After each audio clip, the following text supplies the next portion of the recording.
राज्य के लिए राज्य कार्यभार का सही होना आवश्यक है, और राज्य कार्यभार समाज व्यवस्था पर चलता है। जीव, अन्न, पानी और आरोग्य ये किसी भी व्यवस्था के मूलाधार है। यदि रोजगार नहीं होगा तो जीविका नहीं होगी, ना कोई अन्न खरीद पाएगा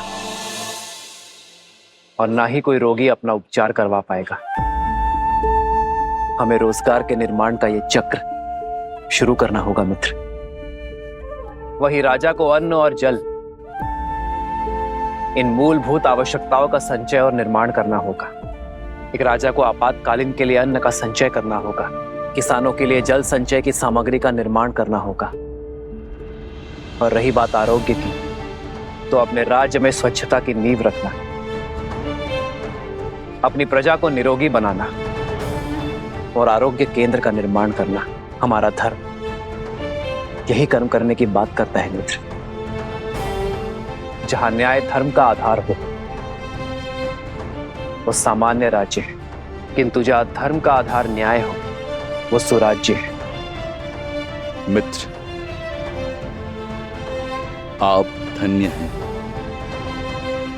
अब चले मित्र, छठ पर्व में सूर्य को अर्घ देने का समय हो गया है। जैसी आपकी आज्ञा।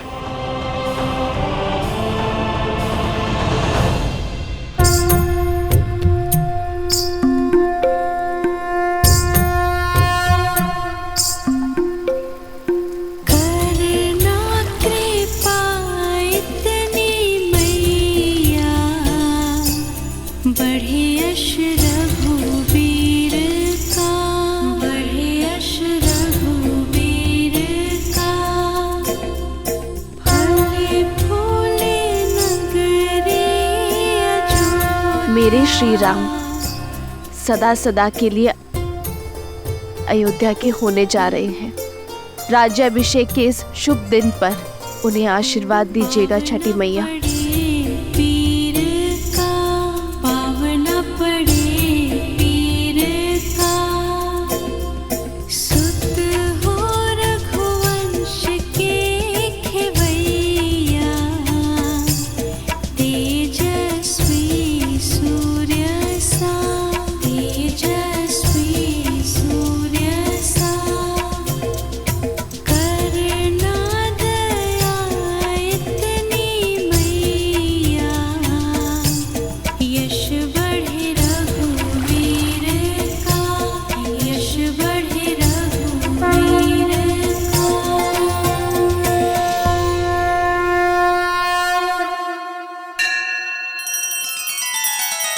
श्री रामचंद्र कृपालु भजु मन हरण भव भय दारुणम।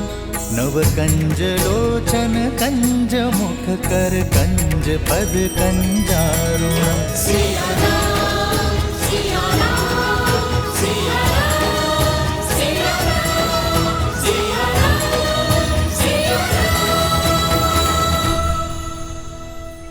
आओ राम,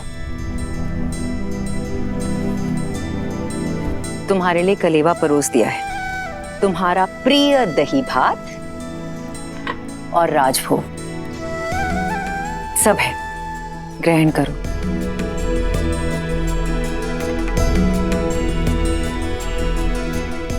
माँ, सीता का है? भोर की पूजा समाप्त नहीं हुई? रघुकुल की चारों पुत्र वधु भोर से ही तट पे हैं। महर्षि मुद्गल के कहे अनुसार छठी मैया की पूजा कर रही है।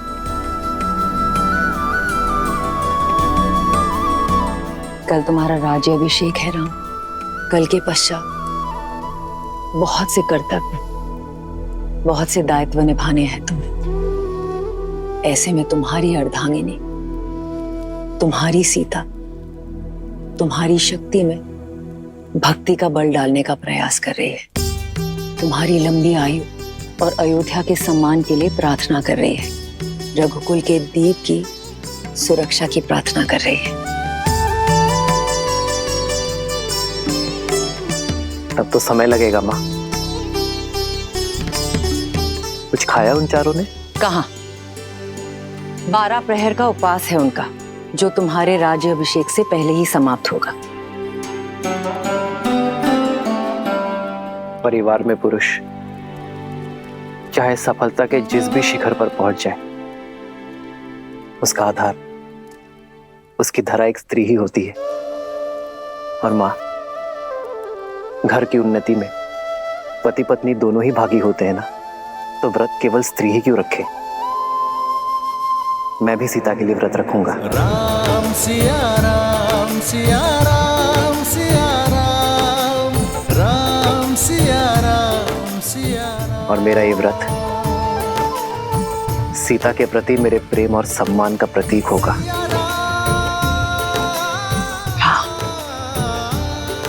मेरा राम जितना प्यारा पुत्र है, उतना ही उत्तरदायी पति भी है।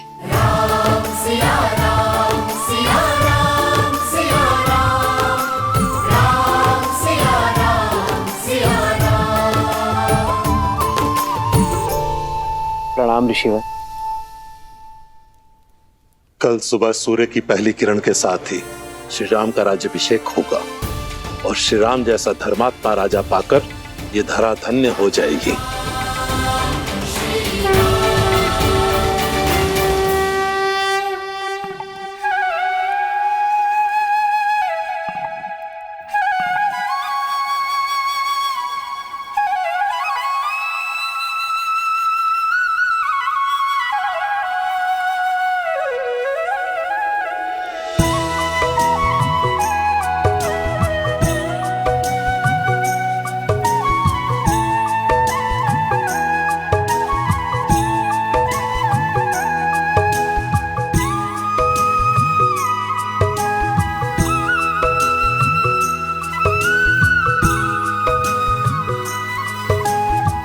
हमारे कारण इन्हें भी प्रातः उठकर आना पड़ा।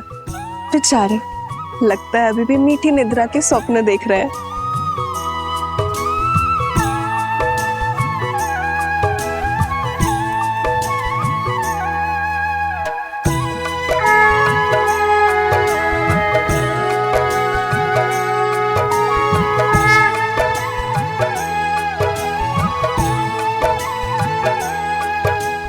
तो छठी माँ की पूजा हम अपने बच्चों के लिए रखते हैं, ताकि उनका जीवन सरल हो और कोई परेशानी ना हो।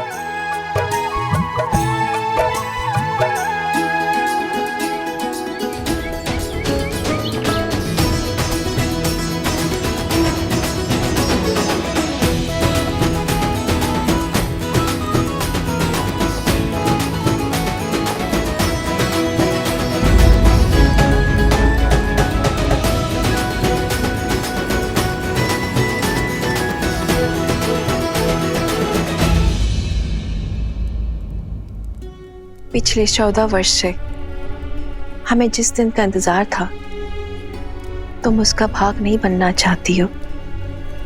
हमारा राम राजा बनने वाला है। चलो केकई, ये समय बीती बातों का शोक मनाने का नहीं, आने वाली घड़ी के सुख में रंगने का है। आपको मुझ पर क्रोध नहीं आता? इस समय भी आप मुझे अपना दोषी नहीं मानती? केकई दीदी, वनवास में जाने से पूर्व स्वयं राम ने तुम्हें क्षमा कर दिया था और हमने भी आपको क्षमा कर दिया था। मुझे राम के प्रति तुम्हारे प्रेम में ना पहले कोई संदेह था ना है। मुझे ज्ञात होता कि समस्त भूमि के राजाओं से मेरा राम राजधर्म सीखेगा, ज्ञान प्राप्त करेगा, तो वनवास का ये वचन पहले मैं मांग लेती। दीदी, आपके भीतर ममता ही नहीं, बुद्धि माता का सागर बहता है। धन्यवाद दीदी। तो दीदी, तनिक आप भी इस ज्ञान की गंगा में गोता लगा लीजिए। भूल का भार छोड़िए और पुत्र के राज्याभिषेक में चलिए। सियावर रामचंद्र की, सियावर रामचंद्र की, सियावर रामचंद्र की, सियावर रामचंद्र की।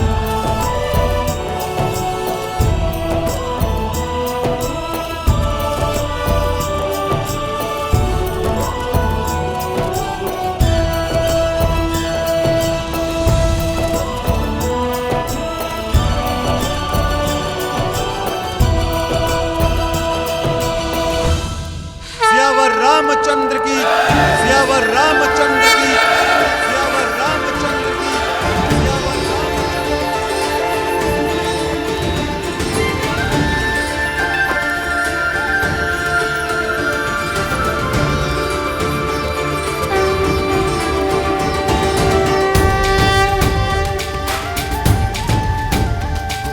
श्री रामचंद्र कृपालु भजु मन हरण भव भय दारुणम। श्री रामचंद्र कृपालु भजु मन हरण भव भय दारुणम। नव कंज लोचन कंज मुख कर कंज पद कंजारुणम। और हम राजगुरु वशिष्ठ के आने तक अयोध्या को तनिक और प्रतीक्षा करनी होगी। तब तक आप माताओं का आशीर्वाद ले लीजिए। आइए। अमित छवि नव नीला नीरज सुंदरम। पटपीत मानहु दड़ित रुचि सुचि नौमि जनक सुतावरम। श्री राम श्री राम राम राम श्री राम श्री राम श्री राम राजा राम श्री राम।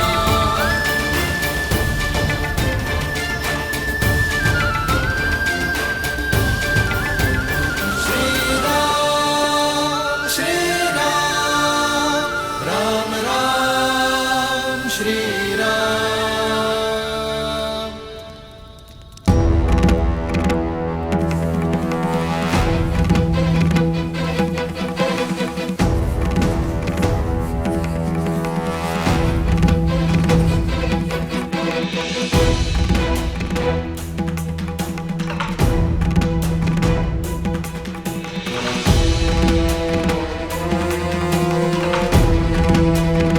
महर्षि पराशर, नक्षत्रों से उलझने के लिए अभी बहुत समय है। राज्याभिषेक में आपकी प्रतीक्षा हो रही है ऋषिवर।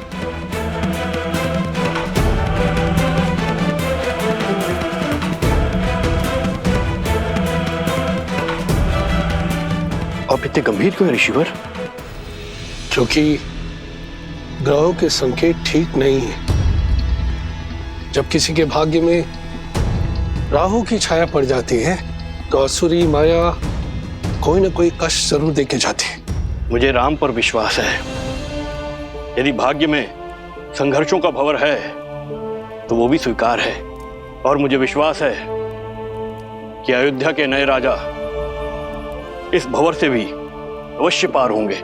एक राजा के जीवन का संघर्ष उसकी संपूर्ण प्रजा को भोगना पड़ता है।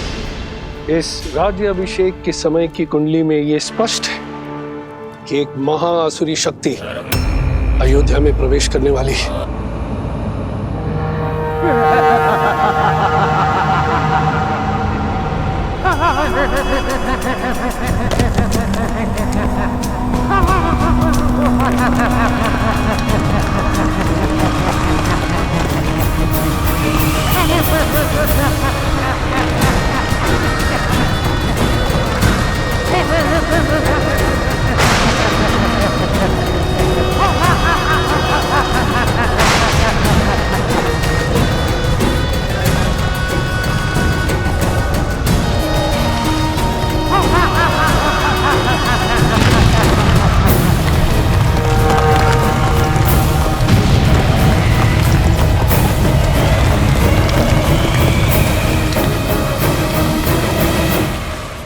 देवता सदा अयोध्या के आगे ढाल बनकर खड़े होते आए हैं ऋषिवर। यदि कोई आसुरी शक्ति राम राज में प्रवेश करने की चेष्टा भी करेगी तो उसका सामना धर्म की शक्ति से होगा। आप आइए और राम को आशीर्वाद दीजिए। शुभ घड़ी में कुछ ही समय शेष है। आशा करता हूं कि इस बार भी आपके विश्वास की जय हो।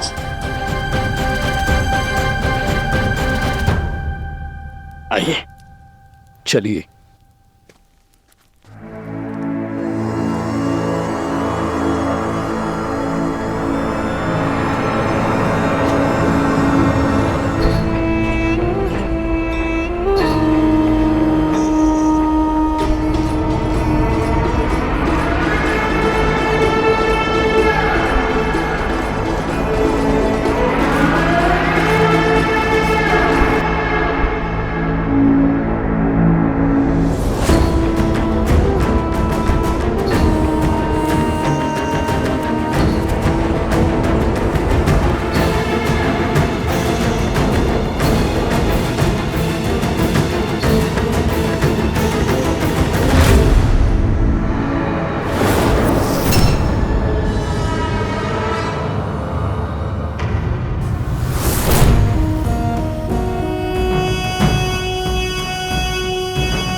अरे शीघ्र चलो,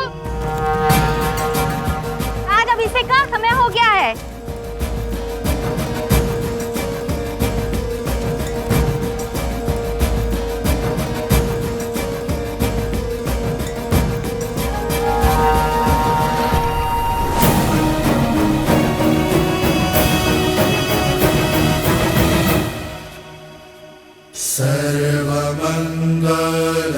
सर्वमंगलमांगल्ये शिवे सर्वार्थसाधिके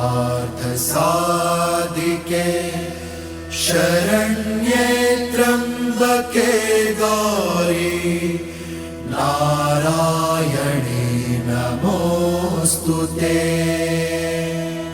माता, जीवन के पग पग पर आपने महादेव का साथ दिया है।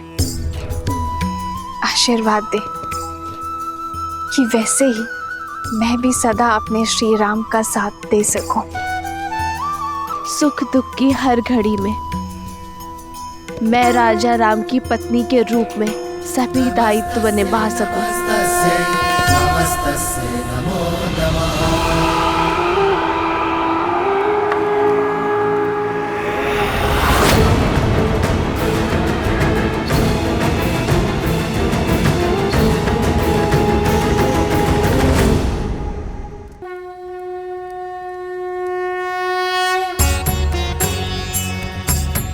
राज्याभिषेक न केवल एक रीति है, बल्कि होने वाले राजा के पवित्र उत्तरदायित्वों के लिए पवित्र प्रारंभ है।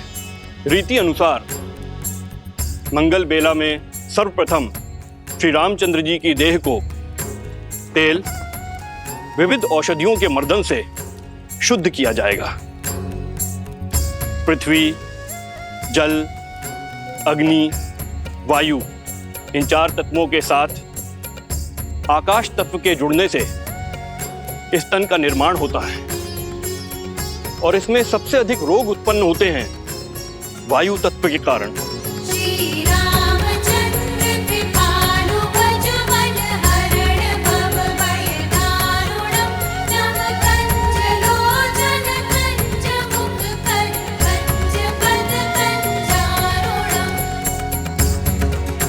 वायु न केवल चलने या कार्य करने की शक्ति है, बल्कि मन में उत्पन्न होने वाले विचारों की अभिव्यक्ति भी है।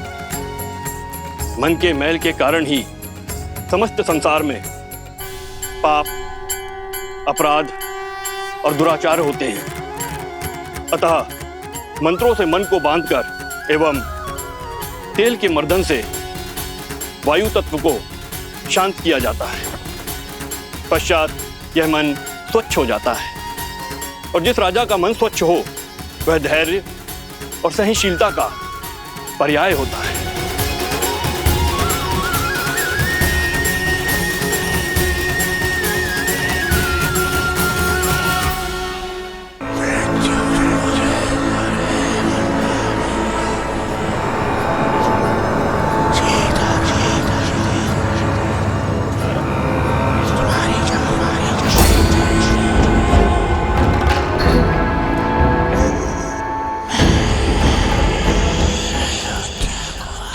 कौन बड़बड़ाया जा रहा है?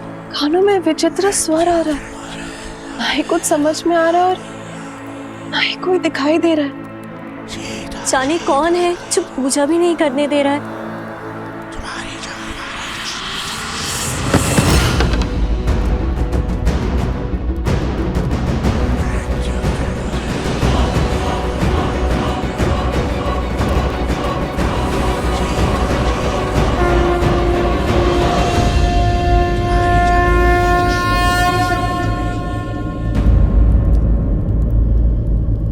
क्या हुआ उर्मिला, इतनी विचलित क्यों हो तुम?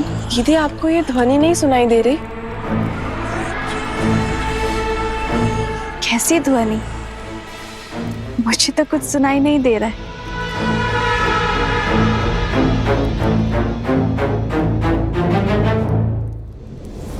क्या ऐसे मेरी शक्ति, मेरी उपस्थिति का आभास तक नहीं है? क्या कोई हो सकता है इस संसार में जो सहस्त्र मुख रावण की शक्तियों से प्रभावित ही न हो?